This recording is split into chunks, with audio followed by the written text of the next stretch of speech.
diving catch robs Pujols of extra bases, 2 down. So 2 home runs, 3 RBIs, takes away probably 2 runs there defensively. That's 5 runs he's involved in, Matt Chapman. Olsen skies one high and deep to right field toward the corner of Dell. Onto the track near the wall, leaps up and got it. Makes the catch for out number 3. Olsen. On it goes. Which is hit out towards center field. That's smoke. That is going to be into the bushes. A 2-run home run for McCutchen. And the Phillies take a 2-0 lead. Here's another 3-2 going again as Soto hits one high in the air, right center field. Brinson near the wall, leaps, and he makes the catch! Lewis Brinson makes an unbelievable catch over the wall in center field. All right, everybody, welcome in to the very latest edition of the Belly Up Fantasy Live Baseball Show. Of course, I am your host, Kevin Wilson, and joining us from a couple of weeks' absence, and as he was telling me before we went live, he was out there on the highways and byways of the great state of Pennsylvania. Dan is back with us. How are we doing tonight, Dan? I'm doing very good. I think the last 2 Sunday games for the Phillies have been the most mind-boggling finishes that I can think of. So I'm kind of glad I wasn't here last week because it went against the Phillies. But this week, right, Nick and I discussed that. A crazy finish went the Phillies' way, both against the Dodgers. So today I'm feeling a lot better than I was last Sunday about a Phillies loss. All right, so also of the Phillies persuasion, as you all know, we have Nick with us again today. Nick, how are you doing? I'm doing great. And speaking of the Phillies, and Kevin, I want to bring this up to you specifically. Okay. Did you know who won last week's National League Player of the Week? I did not. I didn't see that. Oh, it was Bryce Harper of the Bryce Okay. baby. Okay. So he's a player that because we talked about him last week, and he, with his injection and everything, then he missed, what was it, 4 or 5 games, but I believe he's back. He was on the field today, or not on the field. He won't be on the field for a while, but he's back at least at the plate. So that's good news for all of course, you two and all the Philly fans that are out there. And all the fantasy owners. Before we get into our official baseball discussion, of course, we got to bring up our sponsor, and that is InTheClutch.com. And, of course, if you're watching this show, you are a baseball fan. Perhaps you know other baseball fans. Let them know that In the Clutch has tons of baseball items. They've got apparel officially licensed, and they've got a lot of retro items on there. They've got other sports as well. You could spend a lot of time just going through their sites. They've got cool shirts. They got players of today, players of yesteryear. And so you need to get over there, not during the show, but as soon as we're done here, get over to InTheClutch.com and remember to use the code BellyUpFantasy to get 10% off of your entire order. So we are definitely excited to have those guys along with us now. And so we're going to get into the baseball news this past week. And, baseball just can't seem to shake, the controversial play or, player. In this case, of course, we're talking about Matt Harvey and the fact that, I didn't even know Matt Harvey was still around, to be quite honest about it. But he was suspended for 60 games because he distributed a drug of abuse. And he was one of the ones that provided opioids to Ricky Skaggs. Of course, he's the pitcher who died about 3 years ago here in the state of Texas of a drug overdose. And he was down there pitching in the minor league camp in Florida. And so, Dan, what's your reaction to all this? Because this is just bad. Yeah, and you read more about Matt Harvey and story, he goes into depth about him and Tyler Skaggs. They're just trying to stay on the field, and it's tough. Because it's a sport that if you don't produce and you're not on the field, it'll leave you behind. So it's a shame that Tyler Skaggs felt that he had to endanger himself and do all these things to stay on the field. But that's the reality of the game that we all love and the game they play, unfortunately. And Matt Harvey he's talked about his own struggles with opioids and other drugs of abuse, and it's a tough game. And for a guy like Matt Harvey that has experienced the highs that he has, and now obviously the lows, it shows that these guys are humans, and there's a lot of stress that goes into playing Major League Baseball. So Nick, what's your reaction to this story? I think it's a shame. When you were talking, when Dan was talking about how to stay on the field, I remember hearing stories about baseball players in the 70s and in the early 80s. They were taking greenies because they would do a night game and then turn around and then do a day game. And I don't remember hearing of anybody that had overdosed on those. But it's a shame, the fact that number one that Skaggs died, and then of course number two, yes, absolutely, that you had Harvey supply them. So what do you feel? Do you think he should be banned more than 60 games? Do you think he should be banned for life? I mean, his career came in and out within a flash. Like, he literally was a flash in the pan. He was on top of baseball's world there for like a season or so, and then he just fell off a table. So what do you think should happen to him as far as let's say legally and professionally? Well, legally, from what I understand, is that he admitted all this, and he was given what's the word? I can't think of it. He was promised he wouldn't be prosecuted. Immunity, then, yeah. So legally, the issue is settled, and I think that baseball has made this judgment of a 60 games. So baseball has weighed in already. The question to me is, would you want this guy on your baseball team? And I would say absolutely not, because you don't want a guy that's in your clubhouse because he's a confirmed drug user, first of all. And then second of all, he's not just a user, but he was a distributor. So I think, and like I said, he was in the minor league camp. He's not even in the major leagues.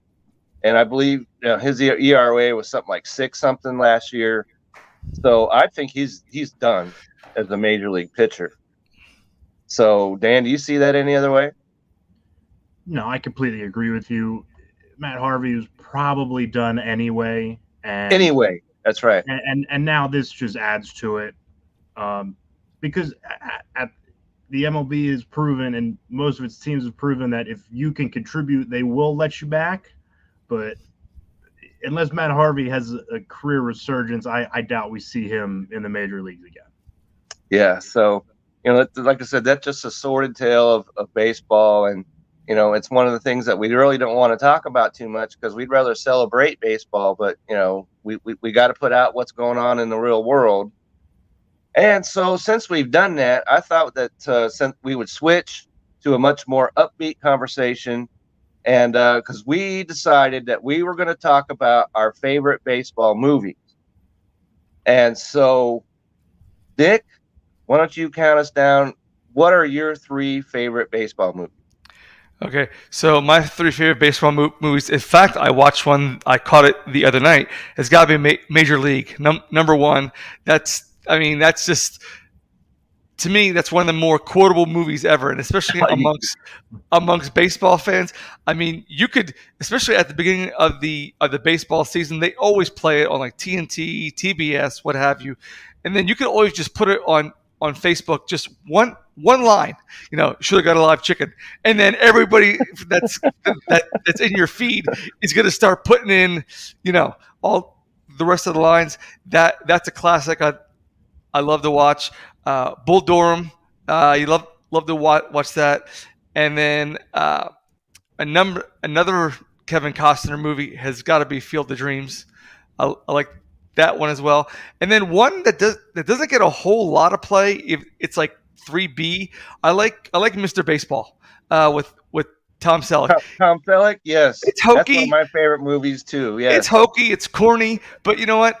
It passes the time. And then you can throw in.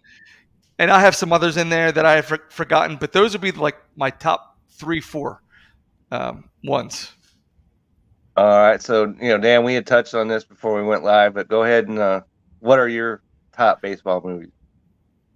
Well, Bull Durham Major League really should be on everyone's list. I mean, when you talk about really good baseball movies that every time you see them, you just flip to them and you sit there and you watch it.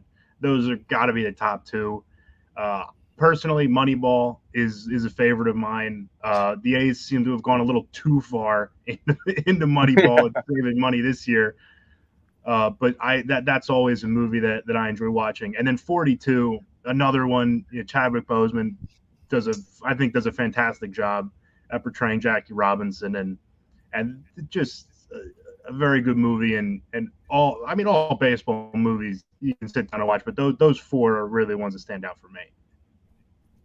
Yeah, I have to agree with that. Major League is probably not, when we're talking about quality of movie, is not on the level of some of these other ones, but it's such a fun movie to watch. And, and I have to agree with you, Nick. Mr. Baseball, if I'm flipping through the channels and I see that, it's the channel flipping's got to stop. It's like Back to the Future. No matter what you're doing, as soon as you hit Back to the Future, yeah, all of your work production stops. It's just whatever. So you might as well just cancel the rest of the night because that's what you're going to do the rest of the way. And I like Bull Durham myself, and because you can kind of see a little bit, how you got Crash Davis, and he was teaching your rookie pitcher about baseball and life and everything else. When he first meets him, you couldn't hit water if you fell out of a boat and stuff like that, but my favorite baseball movie of all time is The Sandlot. And because that shows baseball at its very essence. You're out in the backyard, or you're out in the lot, or wherever it is that you are, and everybody's, you get everybody to come in and you're just out there having fun. And you talk about quotable lines when James Earl Jones finds out that the kid was playing with the signed Babe Ruth baseball, and he tells him, well, you're dead where you stand. So, but, these other movies that you mentioned, 8 Men Out is also a great movie, talking about the whole, Black Sox scandal and everything. So, you can sit there and you can just put on baseball movies back to back to back, and next thing you know, it's the next day. And so, those are the kind of movies that I'm, talking about right there. And, that's a much better subject than the one we were just talking about, and why we are baseball fans. And so I want to transition away from that a little bit. And, Nick, last week we talked about Trevor Story. You talk about one of the baseball, situations that happens and how he got booed at his home park and everything else. Well, all he's done is hit 5 home runs this past week. That's all. And they cheered him, just like I said they would. You're right about that, and it just shows how fickle fans are, and it just don't be impatient. Don't be impatient. This is a fantasy show. That applies to fantasy as well. A lot of times, if you took Trevor Story, you took him relatively probably high in your draft, I would say. And that's not a guy that you're going to lose. You shouldn't lose patience in. And if you cut him loose because he was hitting 135 or whatever it was, you miss out now, because he's hit 5 home runs this week. He hit one today, as a matter of fact. And so, that's one of the lessons that we can translate this over to fantasy baseball. You gotta maintain patience with your stud players, and so I just wanted to bring that up because we talked about it last week, Nick. And I don't understand how you're booing players from your own team. I get it, if you want to boo, Santa Claus in Philadelphia and whatever else that goes on, but booing your own players, that I'm just not with that. So hey, we're from Philly. We know all about that. Yep. So I think this is a lesson that booing works. He boos Maybe Trevor it is. Story, and then he hits 5 home runs in a week. maybe if we look at it from that perspective, but Marcus Simeon. good for Trevor Story. And so I put out an article earlier this week talking about the status of some of the injuries of the big stars of Major League Baseball. And so, and before, you put out a story, and the next thing you turn on, and the next thing you know, somebody like Max Scherzer goes down. And so, since you guys are Philadelphia guys, and the Mets, we're going to talk about standings in a minute, but the Mets are playing extremely well. Do you think, because he's going to be out for 6 to 8 weeks, do you think that who are the Mets going to pitch now, Dan? So how do you think this is going to affect the Mets and the rest of the division? Well, normally the bad luck and the poor breaks start for the Mets in August or so and carry into September. But I guess they're starting in May this year because they can only have so much good in Queens, it appears. And you're right. The pitching is it's not thin behind Max Scherzer, but it's very much not on the level of Max Scherzer, and not many people are. But right, this puts a renewed importance on the acquisition of Chris Bassett. Right, it puts more pressure on Tyler Megill. It puts more pressure on Taijuan Walker, and they're pitching well right now, and the Mets are playing well in general.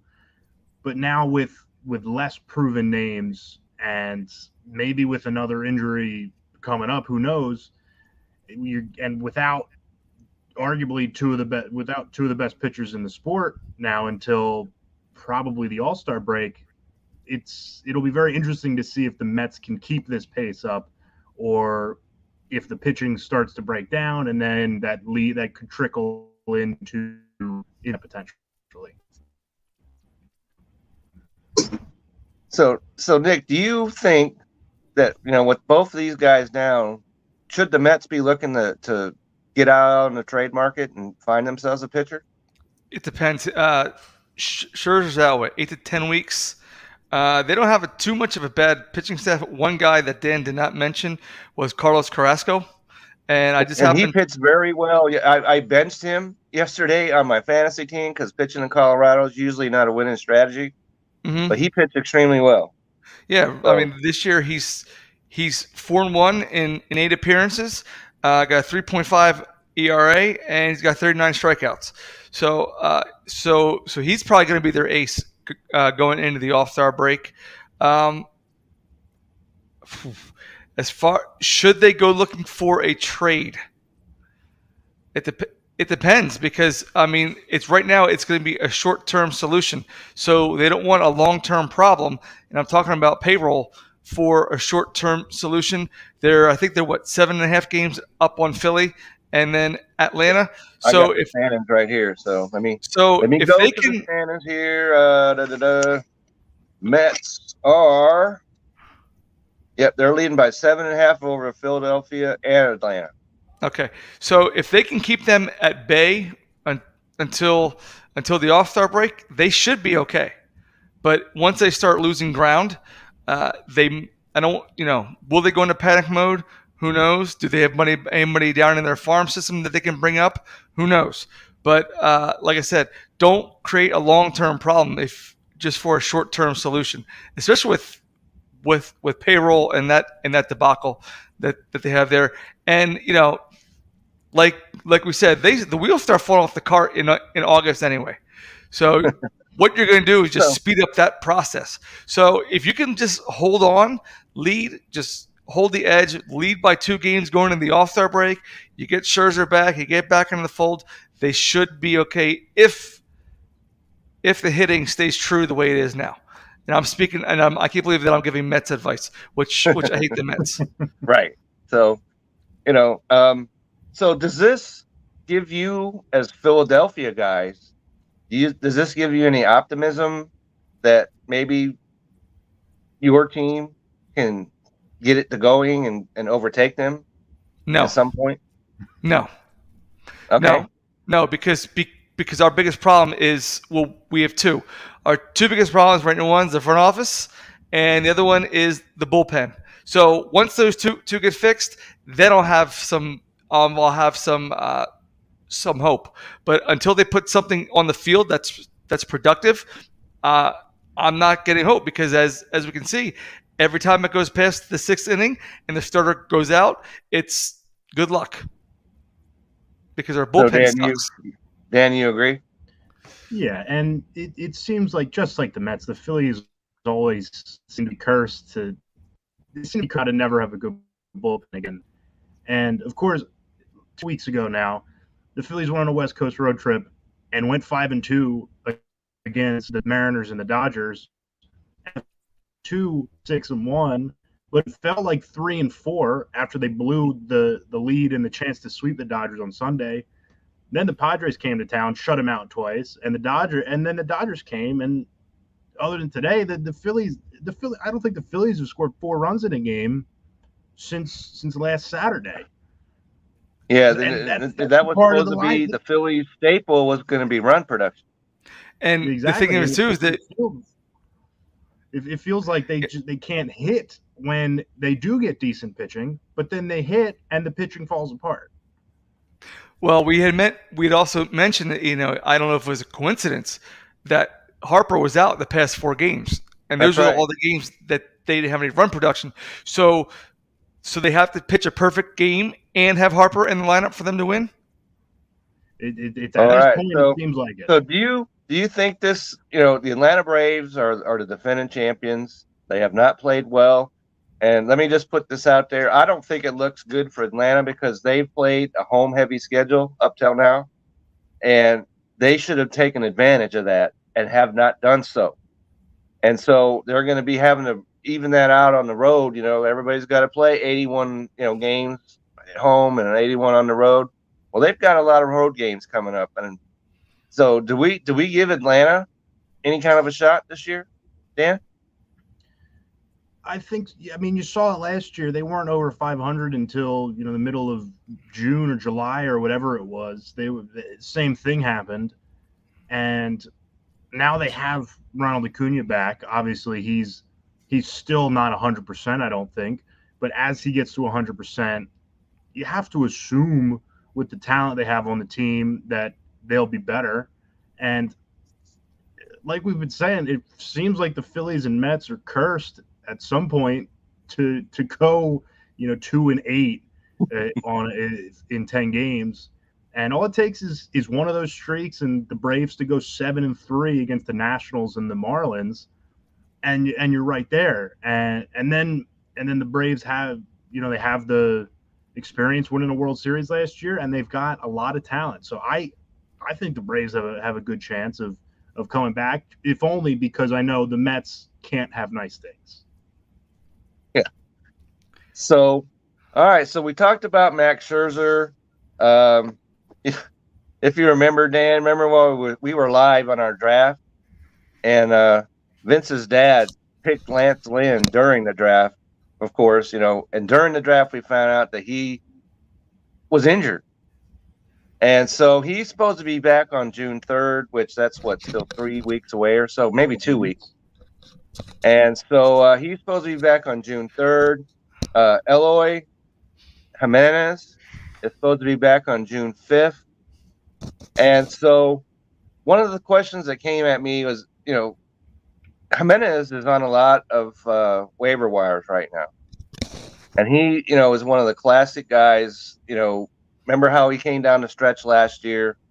And so if Jimenez is on the waiver wire, is he looking for somebody, Nick, that you could possibly, look at picking up?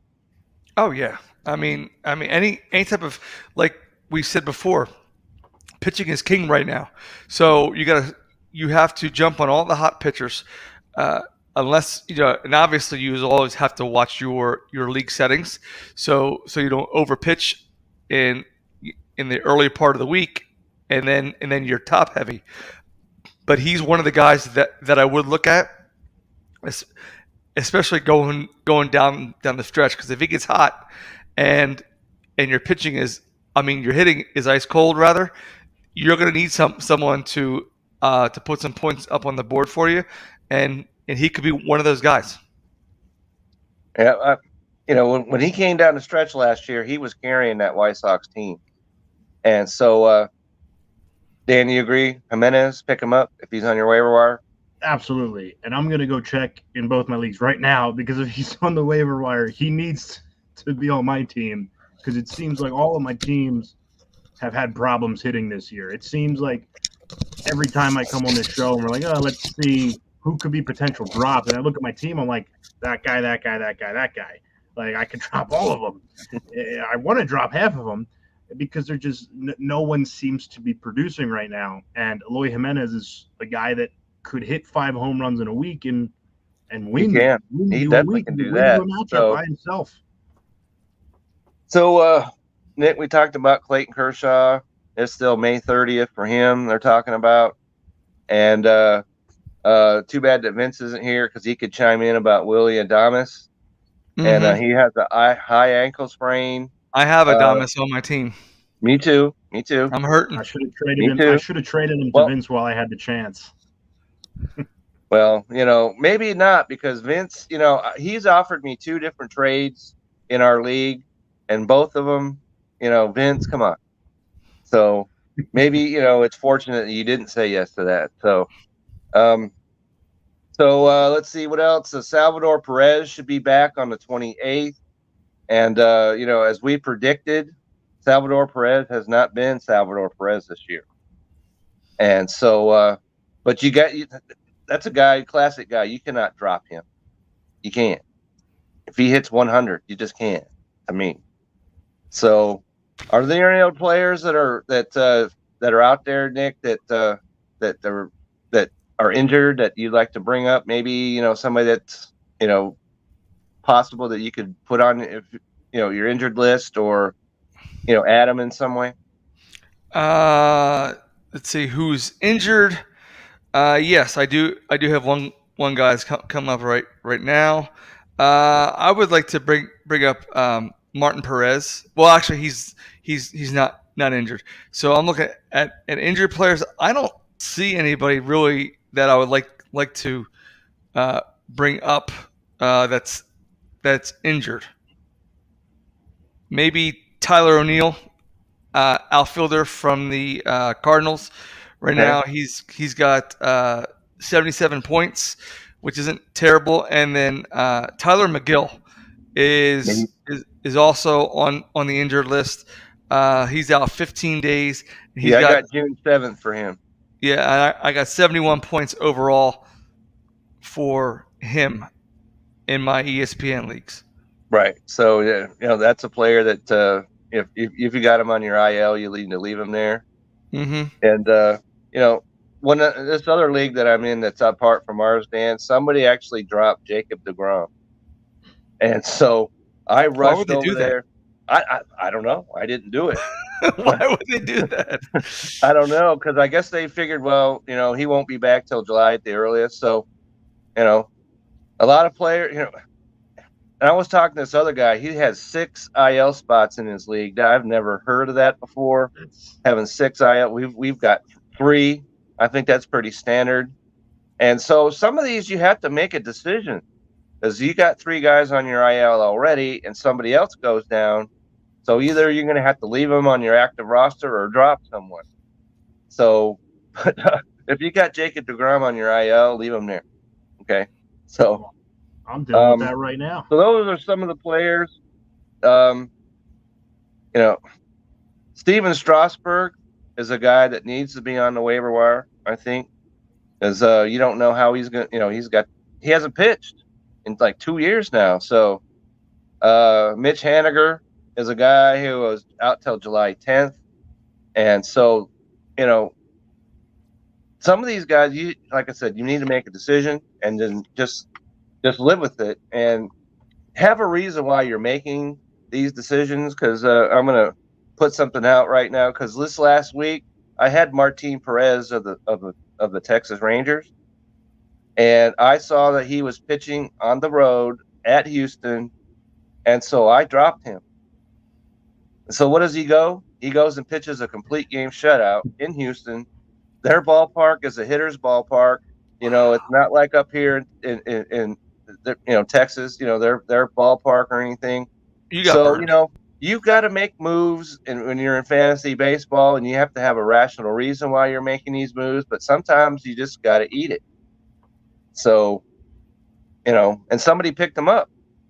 So he's no longer available in our league, man. So if you're thinking about going to the waiver wire, he's not there. So there's that for the injuries. I wanted to touch on some of the rookies that, because we're coming up on week 7. And so, Dan, what are some of the rookies that are that you're looking at right now and that are playing well? Well, the first one obviously has to be Seiya Suzuki, and that might be cheating. He's 28 years old, I'm pretty sure, but he's been as advertised for the Cubs. The team that's been better than I think some people thought they were going to be. And Seiya Suzuki, he's leading all rookies in. Let's see, I think he's leading all rookies in doubles, RBIs, walks, and hits, and that's a good formula for him winning NL Rookie of the Year. And the other one is Jeremy Pena, shortstop for the Houston Astros. And that's a player right there that was available in our league, Dan, for a long time. And he found his way to my shortstop spot. Thank goodness. I was looking for a shortstop for a long time when I got him. And I got him in and replaced Carlos Correa. And obviously you're not going to replace and replicate what Carlos Correa did, but Jeremy Payne has done a pretty good job of that. He's done a great job. I've got him here. He has 7 home runs, 21 RBIs, and 20 runs scored. So he's doing it all right there. So, yeah. So, if you picked up Jeremy Pena, you're pretty happy with that. So, Nick, who are some of the rookies you're looking at? Julio Rodriguez from Seattle. Okay, I've got him right here. So, and then how's he doing for you?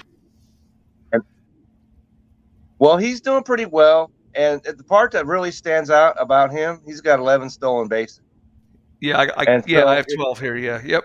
Mm-hmm. 12. Okay, he had 11 when I was looking up the stat, and so if you're in a league like a Cats league or one of those that speed is the hardest thing to find in fantasy baseball. Yeah. And Rodriguez was on the wire, and I picked him up. And so as soon as I picked him up, he went crazy. And he's been hitting well. And he's got, like I said, 11 steals. So I'm all in on him, even though we're not in the Cats league. But a steal is still a point. Exactly. So then I got Joe Ryan, pitcher. Joe Ryan at the top of my list, Nick. For the Twins, he's 5-2, 2.28 ERA, 42 strikeouts with a WHIP of .99. So if he's available, go get him. Could be, but So because he leads in innings pitched of rookies. He's second in strikeouts. He's second in ERA. So Minnesota's in the position they are, because they've gotten, surprising contributions from somebody like Joe Ryan. And before he went on the disabled list, Dylan Bundy was another one that was pitching pretty well for them. But yeah, definitely Joe Ryan is at the list. And, Mackenzie Gore of the Padres, he leads in ERA. But, he's got a 1.207 WHIP. That's not really that great. And so I don't know if that means that there might be some recession coming with him or not, because you cannot be putting people on base like that. Eventually, they're going to score. He does have more strikeouts than innings pitched, so that's one thing for him. We could talk about Reed Detmer's. He's pitched the no-hitter, but aside from that, nothing really stands out about him. He's got a 4.15 ERA despite the no-hitter. And let's see. Oh, it's too bad that Vince is not here, because we were going to bring up a certain Baltimore catcher. Oh, yeah. That he drafted, which I still to this day don't understand why you would draft him. He's terrible. But he made his major league debut this week, and I saw that he has 3 fantasy points, so he put something together. Ooh. So first career hit, right? First was career it all hit, in one game?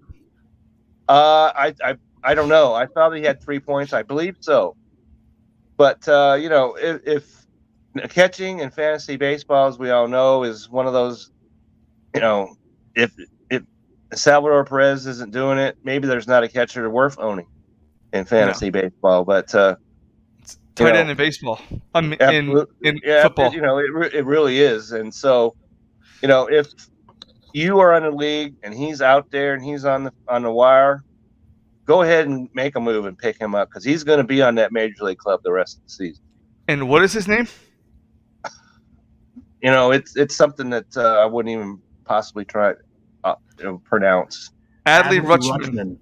Rutschman, that's right. Rutschman. Okay, thank you for that. So so if he's on your waiver wire, and you don't have a catcher, and who does in fantasy baseball anymore, go ahead and get him. So that's my take on him.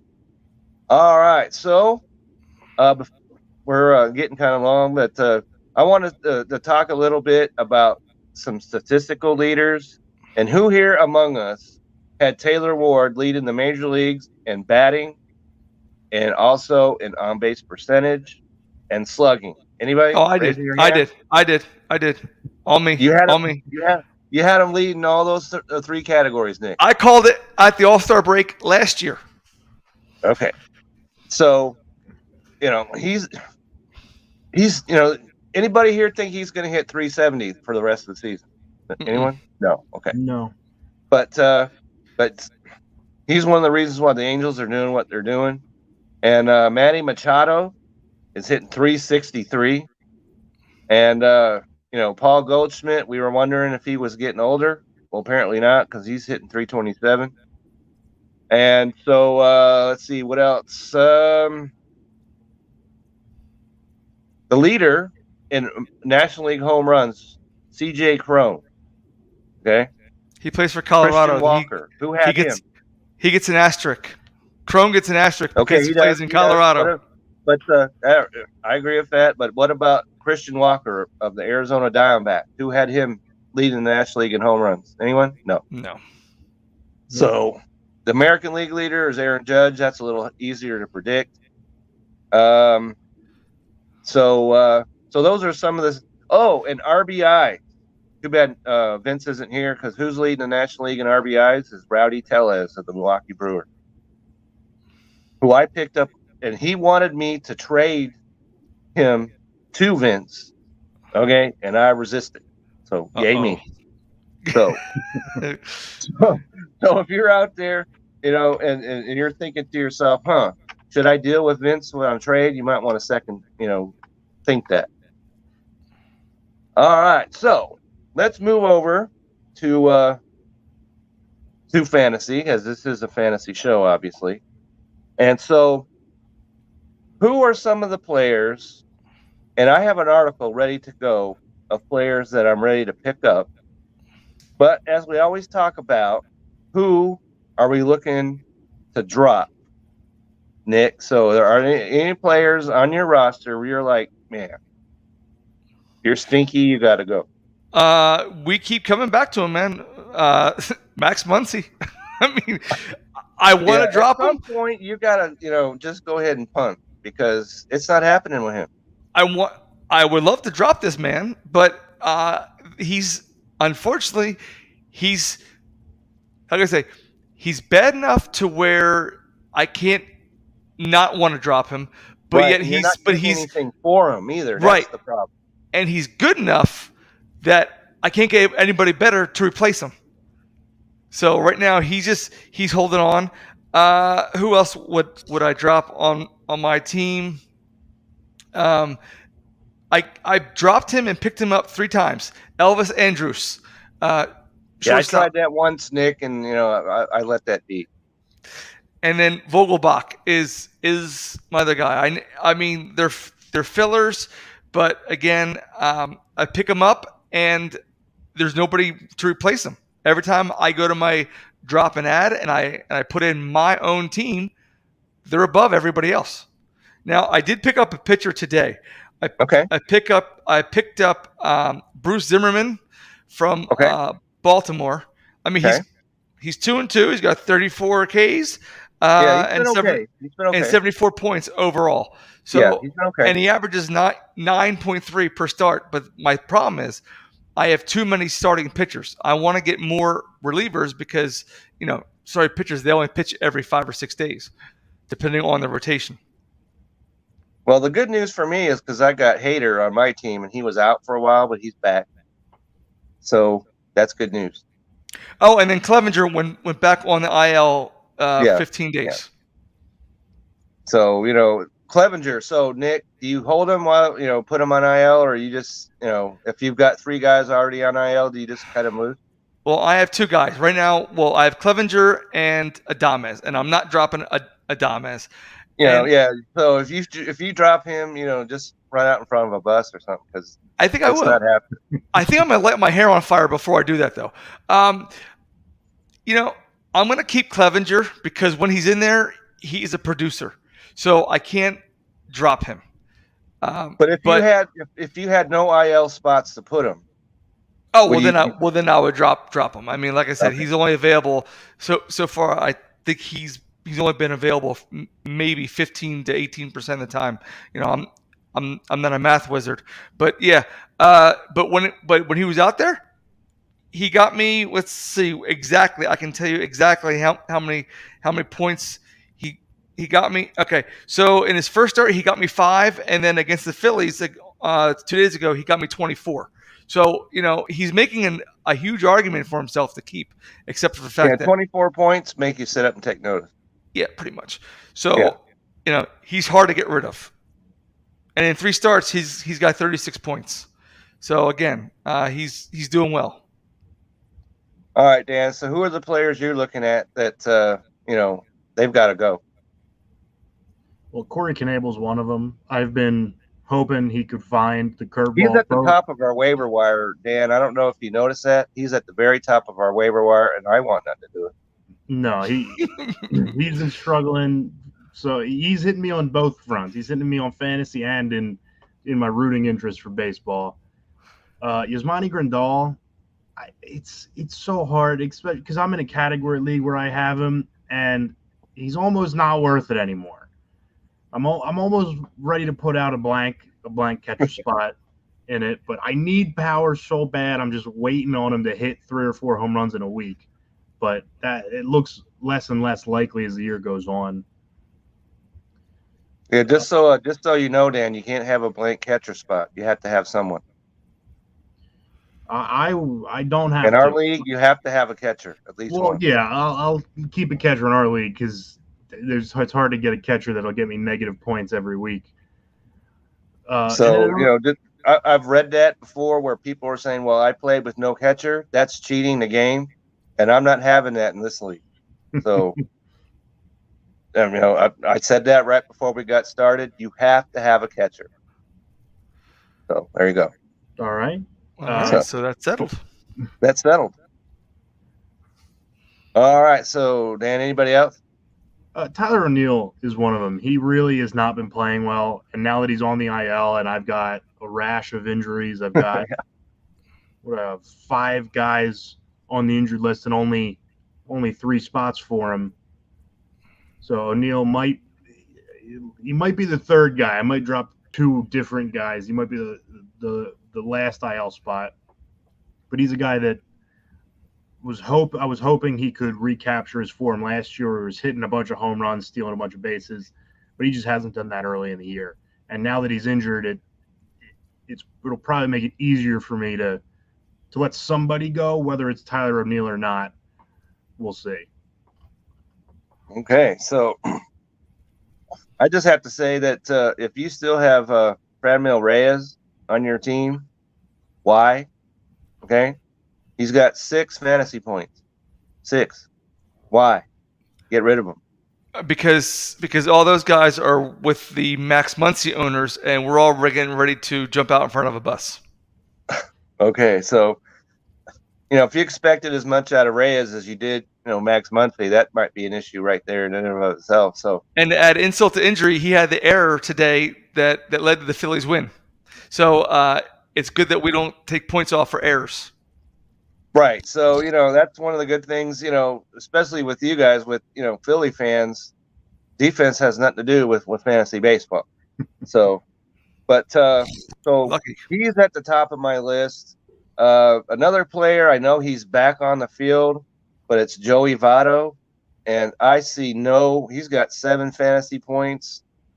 And he's got no value to me whatsoever. He only plays first base. And that's a problem. I don't want anything to do with him.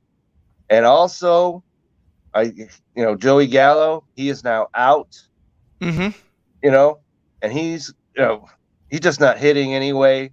So cut him, get him loose, break the mold, get rid of him. So so now that we got the players that we've dropped, Nick, who are you looking possibly to pick up? Well, we already mentioned one. We already mentioned Martin Perez. So right now in my league, he's in the last 7 days, he's been picked up 39%. So it's gone way over the line. So he's the top guy. Then Andy Rutschman comes in at 24%. If he's still at 24%, get him now. And then Tony Gonsolin from the Dodgers, he's up 24%. So those are the top 3 guys. One guy I like, and if he was playing a little bit better, I would pick him up, even though he's a Met, is Brandon Nemo. Let's see his stats exactly this year. Right now, he's got three home runs, and he's batting .294 with 15 RBIs. He's a filler. If you need a guy to throw in there, but I don't know, just something about him. I like him, and I liked Conforto as well, but he was nowhere to be found this year. As far as did you want to go to the drops now, or did you want to go to Dan? Let's go over to Dan. So Dan, who are you looking to pick up possibly? Well, one guy that who's worthy. We already talked about him. He's leading the NL in home runs. Christian Walker. He's only owned in 18% of ESPN leagues. Okay. And he's got 17 extra base hits. That's certainly worthy of picking up. I'm going to see if I need a corner infielder now. And another guy is Austin Hayes. Okay. I've got him. He's at the top of my list too. He is owned in 65% of leagues, so not wildly available. But if he is, he's hitting pretty well at the top of a lineup that just added a really good player, Adley Rutschman. Cedric Mullins is playing better recently. So that's a lineup that has some intriguing options in it now. And if you're looking for, a spot starter, I think a guy that's been very interesting this year is Jeffrey Springs. And he's a former reliever that the Rays are now starting, and that always interests me. When the Rays do anything interesting with the starting pitcher, you have to pay attention. And in his last 2 starts against the Blue Jays and the Orioles, he's thrown 10 1/3 innings and hasn't allowed a run and got a win against the Orioles. So that, for me, that's all the convincing I need. So the next time his turn in the rotation comes around, I'll definitely be trying to pick him up and get his start. So you talked about Austin Hayes. Another guy I had, was another guy hit 3 home runs this week was Josh Rojas. And I read right here where he's got a bruised left hand. And so if his left hand is okay, he's a guy that's qualified at second, short, third, in the outfield. And he's at 24% owned. So if his hand's okay, go ahead and go get him. Another guy that I've talked about and I've written about is Santiago Espinal. And he's at 19.7%. And he's had a hit every day this week. So if he's out there, he's on our league. So go get him. And let's see. Those are the guys I had right there. Tomorrow, if you Zach Greinke is at 46%, and he's facing Arizona, and Arizona's not exactly swinging the bats as well as they could. So if he's available and you want to go ahead and get a starter for the first day of your week, go out and get Zach Greinke. If Vince was here, he could tell us about Colton Wong. He could. He definitely could. So, in the last couple minutes here, are there any players that, Nick, that you're struggling with? What do I do with them? Do I drop them? Do I hold them? Do I try and trade them? Is there somebody that's on your roster where you just don't know what to do with? We covered it. Muncie, that's the guy I would like to break out. But according to the most dropped players in the ESPN league, it's Chad Kuhl, pitcher from Colorado. I know you have spoken about him many times. He's rostered 35.6% of leagues. And right now his ERA is 3.86. Like, he's just stinking up the joint. And he's 3-2, and he's only got 30 strikeouts. So if you have him, if you can find a better option to put on the mound, I would definitely put him on the mound. Another guy that's available, that's not on the IL is George Kirby. He's been dropped 12% of the leagues because he is 0-1. He's only pitched 15 innings, and he's got a 3.6 ERA. And then the other guy is the guy that I picked up was Zimmerman from Baltimore. And, of course, Zimmerman, these are all pitchers rather. Let me go to Stevie Kwan. Stephen Kwan, he's not doing too well. He's only batting .265 with 1 home run, 13 RBIs, and 1 stolen base. So he's not winning you many ball games. He doesn't have speed nor power. Yeah. He's one of those guys that people were trying to stab people with, to get out of the way to pick him up when he started off so hot. We just knew that he wasn't gonna maintain that. Yeah, so I don't know what he's doing for you other than just filling up space on your roster that can go to a more productive player. So, all right. So, Dan, are there any players that you were just trying to figure out what do I do with them? Well, the first one is a guy that I should probably just drop, but because my hitting has been so abysmal, I'm hoping he'll break out, and that's Nelson Cruz. Hitting 194, just 4 home runs, and at his age, it might just be that he doesn't have it anymore. It might just be the end for him at this point. And the other one is Marcus Simeon. I talked about him very highly on our middle infield episode before the season. I talked about him highly when I picked him in the 4th round during our draft, and he has responded by hitting 180 and 0 home runs through the first month of the season. Dan, that's the statistic right there that you just mentioned that really shocks me, that he has no home run.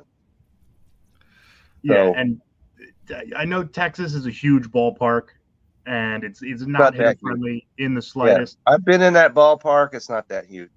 So it's not the old park, but come on. Yeah, and for a guy that hit 40 plus last year and came in 3rd in the MVP voting behind 2 guys that had some of the greatest seasons ever, for him to have 0 home runs through 40 games or so, that is not what you wanted to see out of a 4th round pick. Who came in 2nd last year? Vlad Jr. came in second. Oh, legend. Okay. which you can see that. So one of the player I'm trying to figure out what do I do with is he's not that owned, but I've got him, and that's Hunter Dozier of Kansas City, because he started off the week with 4 hits. Okay, but since then he is 1 for 12. Okay, and I like him because he's got first, third, outfield. He's DH, but if he's not hitting, got to go. So I got him. Let's see. I was wondering about Carrasco, but he answered that emphatically yesterday. He can't go anywhere. So those are the guys, right there. Glad Josh Hader's back. And, we talk about the Dodgers. What do we do with Justin Turner? I've got him on my team. He went 0 for 5 today with 2 strikeouts, okay? 0 for 5 with 2 strikeouts. Run game right after he went 3 for 4, and you're like, hey, maybe he's turning it around. Well, he slammed the brakes on that. So I got to figure out what I'm going to do with him. So we are coming to the – go ahead, Nick. I was going to say, every time you say Josh Hader, I think of Bill Hader from Saturday Night Live. All right. So we come to the end of another episode here of the Belly Up Fantasy Live Baseball Show. And so I want to give everybody a chance to, say what we're doing, how we're out there. And Dan, I know that you're, the Belly Up Baseball department head. And so how's that going over there for on the Belly Up side? It's going well. We're adding some more writers. We just added a new intern for the summer, so the Twitter account should be a lot of fun for this summer as the weather finally warms up and maybe baseball start going farther. If we don't, we shouldn't open that can of worms. Yeah, with just a couple minutes left. But it's going well, and check us out at Belly Up Baseball on Twitter and Instagram. A lot of good stuff going up every day. And you can check me out at DanDeMico14. I tweeted good things about the Phillies today. Finally, it feels like it's been forever since I've done that. So hopefully that lasts. I doubt it will. I'm sure I'll be tweeting about a bullpen implosion within the next week. So Nick, where can we find you? What do you have going on? Okay, well, you can always find me at TSS Fantasy. We're on hiatus, but we're coming back with Season 2 on July 3rd. Not July 3rd. June 3rd. June 3rd. And you can always find me. We also have new sponsors. We have Underdog Fantasy. That's our newest sponsor. Check them out too as well. UnderdogFantasy.com. Also, we have our. You can find me also at the NLFA wrap-up show. They just played their championship games, so we'll be breaking that down and then going over that. And as always, you can find me here at the Belly Up Fantasy Live. Yep, always here. So, you can always find me at Kevin62 WILSEA. And as I mentioned, there's an article on pickups of fantasy baseball that is about ready to go. It'll be out there by tomorrow. So if you didn't get the answer you're looking for here about who I should pick up, check that article out on the Belly Up Fantasy website side of things. And so, thanks guys for being here as always. And everybody out there, have a great week. I want to give a shout out because it's military month. That's why I'm wearing my military, shout out to all the guys and girls out there who are defending our freedom. I appreciate you. And so everybody have a great week. And they're always in the clutch. That's right. Always in the clutch. So we'll see you next time.